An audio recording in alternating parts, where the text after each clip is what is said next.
السلام علیکم۔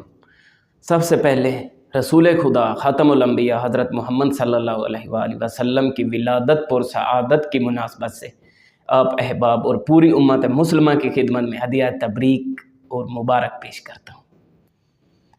اگر رسول خدا کا وجود نہ ہوتا، آج انسانیت کو اپنا ہدف معلوم نہ ہوتا، آج اچھائی اور برائی میں تمیز نہ ہوتی، آج حق و باطل میں فرق نہ ہوتا۔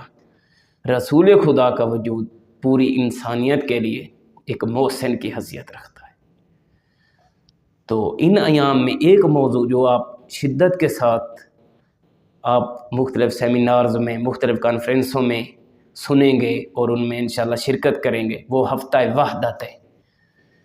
تو کیوں ضرورت محسوس ہوئی کہ امت مسلمہ کو جوڑنے کے لیے اور اس کی وحدت کے لیے ایک پورا ہفتہ مقرر کیا جائے اور ایک ہفتے کو ہفتہ وحدت کا عنوان دیا جائے۔ البتہ ایک پہلو جو خود ولادت کی تاریخ کے حوالے سے وہ اپنی جگہ ہے اور آپ سب جانتے ہیں کہ اہل سنت برادران کے نزدیک 12 ربیع الاول کو ہے، اور اسی طرح اہل تشیع جو برادران ہیں ان کے نزدیک 17 ربیع الاول ہے۔ تو اس پورے دورانیوں کو ایک پورا ہفتہ کے طور پر ہفتہ وحدت منایا جاتا ہے۔ لیکن سامعین محترم، ہمارا جو مسئلہ ہے وہ صرف اس تاریخ تک کی نہیں، اس سے بھی بڑا خطرہ اور مسئلہ وجود رکھتا ہے۔ اور وہ خطرہ کیا ہے؟ وہ یہ کہ ہم امت مسلمہ جو کہ ترقی میں تھے، ایک خاندان کی طرح آپس میں جڑے ہوئے تھے، لیکن ہمارا آپس میں رابطہ چند صدیوں سے منقطع ہو گیا۔ ہم نے ایک دوسرے کو دشمن کے میڈیا کے ذریعے پہچاننا شروع کر دیا۔ ہم ڈائریکٹ ایک دوسرے کو پہچان نہیں سکتے۔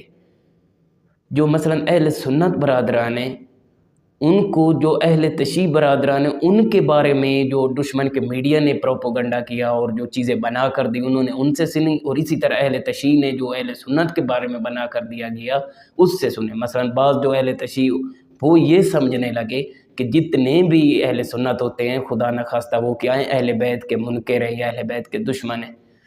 اسی طرح جو بعض اہل سنت تھے انہوں نے سمجھنا شروع کر دیا کہ شیعہ پتہ نہیں کیا عجیب مخلوق ہوتی ہے اور یہ جو ہیں صحابہ کی توہین کرتے ہیں اور اس طرح کے جو مسائل آپ دیکھتے ہیں۔ تو ہمارا جو آپس میں رابطہ تھا وہ منقطع ہو گیا، اور اس طرح ایک دوسرے کی توہین اور تحقیر شروع ہو گئی۔ حالانکہ آپ نے کسی بھی مکتب کو دیکھنا ہو تو خود اس مکتب کے رہبران اور جو لیڈرز ہیں ان کو دیکھتے ہیں کہ ان کی کیا نظر ہے، اور اسی طرح جیسے مکتب تشیع ہے، اس کے جو رہبران ہیں جن کی آپ بات اصل جو ہے قابل قبول کہہ سکتے ہیں وہ اہل بیت ہیں، وہ آپ کے لیے معیار ہونا چاہیے، نہ کہ کوئی بھی اٹھ کر کچھ کہنے لگ جائے۔ اسی طرح جو اہل سنت ہیں ان کے جو امام ہیں وہ آپ کے ہاں جو ہے اصل بات کا معیار ہونا چاہیے۔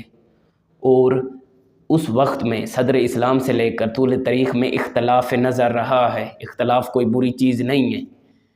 خود جو رہبران تھے مثلا جو امام اہل سنت کے امام حنفی مسلک کے ابو حنیفہ یہ جو تھے یہ امام صادق علیہ السلام کی خدمت میں 2 سال مثلا جاتے رہے، پڑھتے رہے، وہاں ان کا علمی مباحثہ ہوتا تھا۔ اختلاف نظر بعض فقہی مسائل میں، کلامی مسائل میں اس وقت بھی یہ آپس میں اختلاف نظر تھا، لیکن کبھی انہوں نے ایک دوسرے کی توہین نہیں کی، کبھی ایک دوسرے کی تکفیر نہیں کی، کبھی یہ نہیں کہا کہ آپ کافر احترام کرتے تھے۔ اختلاف اپنی جگہ، اور جو اختلاف نظر ہے اس کے لیے جو میں کہتا ہوں 3 چیزوں کی اشد ضرورت ہوتی ہے۔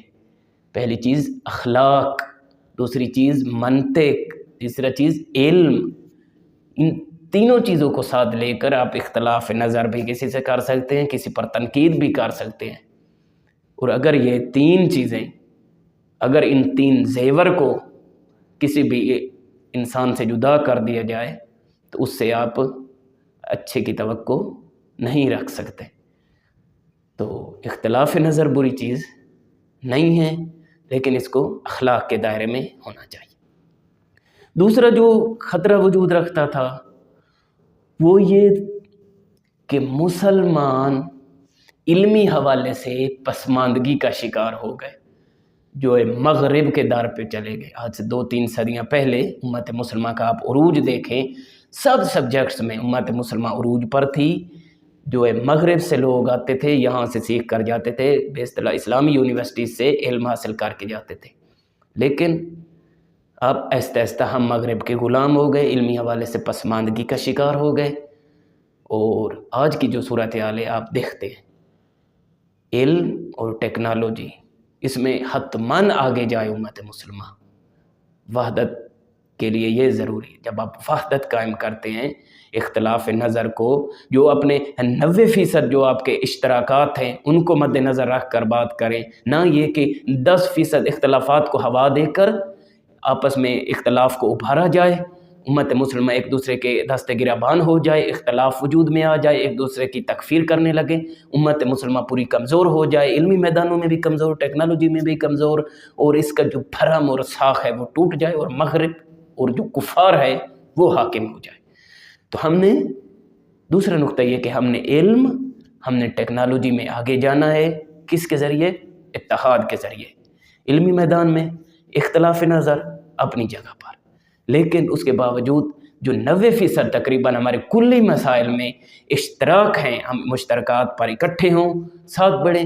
جو اب جزئی موارد میں جہاں پر مثلا نقطہ اختلاف ہے اسے بحث سے، علمی بحث سے حل کرنا چاہیے، اور پھر ایک واحد دست، ایک ہی ہاتھ کی صورت میں آگے بڑھیں. اب کہتے ہیں جیسے آپ کہا گیا ایک ہاتھ، آپ کو ایک ہاتھ کی مانند کہا گیا، یعنی یہ ایک ہاتھ اوپر بھی ایک بار جاتا ہے، ساتھ ہی یہ ساتھ جاتا ہے.